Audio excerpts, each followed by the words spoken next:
Hello, everyone, and welcome to MasterClass, a unique conversation between young filmmakers from around the world and an established storyteller, brought to you by the Ghetto Film School and Google+.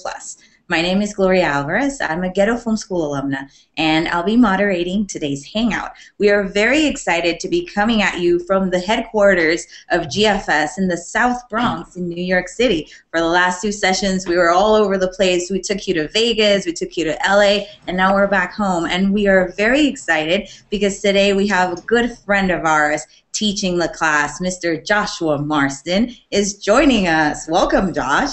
Thank you. It's a pleasure to be here. I guess I want to start by just telling you an anecdote of a short film that I made when I was in film school. It was in between my first and second year of school. I knew that we were going to have to make a 15-minute film, and for the summer that was in between the first and the second year, I was trying to figure out what to do, what subject. And I was living in Brooklyn, and there was a cafe that I would go to frequently. And the thing that caught my eye in this cafe was one guy in particular who didn't look like he looked not similar to the rest of the people who went to the cafe. Most of the people in the cafe were upper middle class and artsy types there to get their cappuccino and hang out. And this guy looked like he might have been from the Brooklyn neighborhood from before the cafe existed, from before the neighborhood had changed.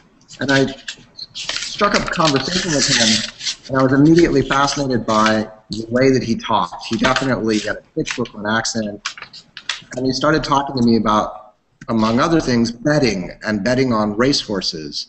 And so I asked him if he would take me to the place where he was betting on the racehorses, which was another, not to the actual race track, but to an office called Off-Track Betting.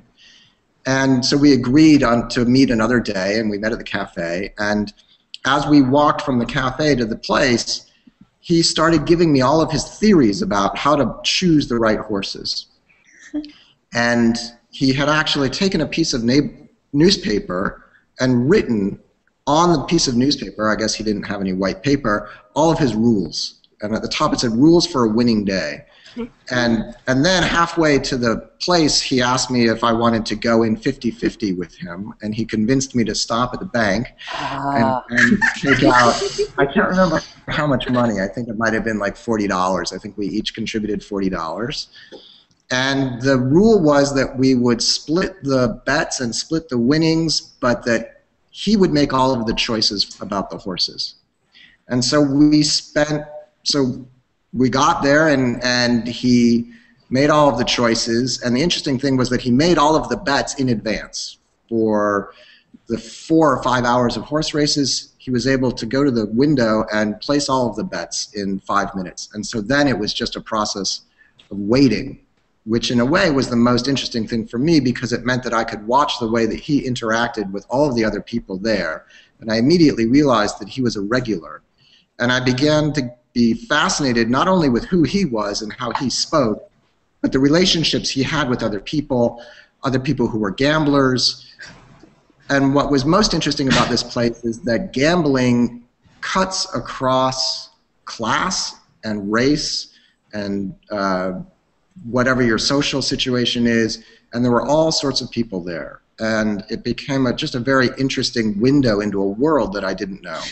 And I began to imagine a character based upon him and a set of situations, and wrote a short film which he was not involved in. I cast actors, but we did go to a real office where the gambling took place, and we created a film that had a look and feel of something real, but it was inspired by meeting these people. And there was all sorts of language and expressions that I never, ever in a million years could have imagined that I stole from him. You know, ways that people talk about racing and betting and his obsession with patterns.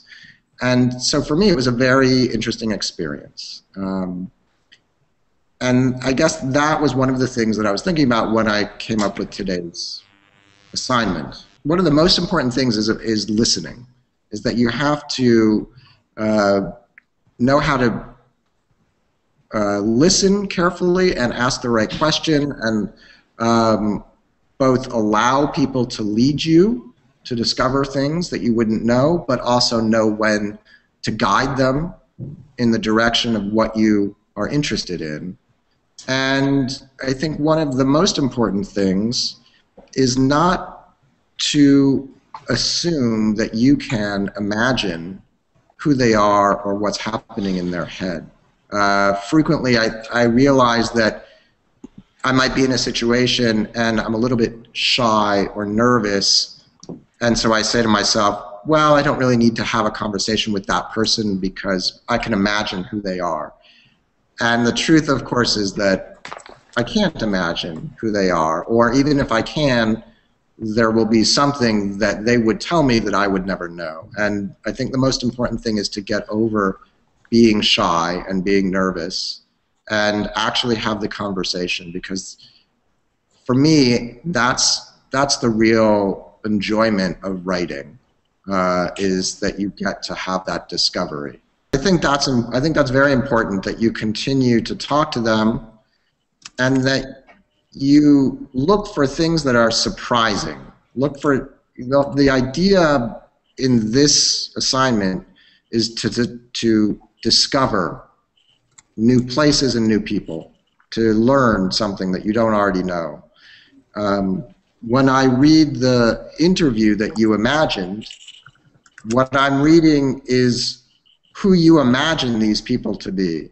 And in a way, it's similar to the situation on the train in Australia, that we're just imagining people.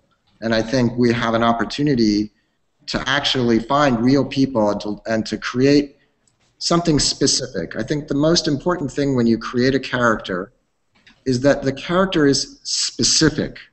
It feels like a real person. And frequently, that is finding one element, whether it's something that they're saying or doing or what they're interested in, that allows me to know that this is not a general skateboarder, and you create a character.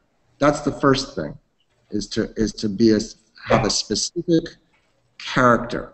The reason why I assigned this homework is because I think that one of the ways that you can find characters and find stories is to go into places that you don't know or that you're interested in and simply be a fly on the wall, simply observe like an anthropologist and look at the characters, look at what they're doing, look for conflicts, and then from the conflicts, imagine a story.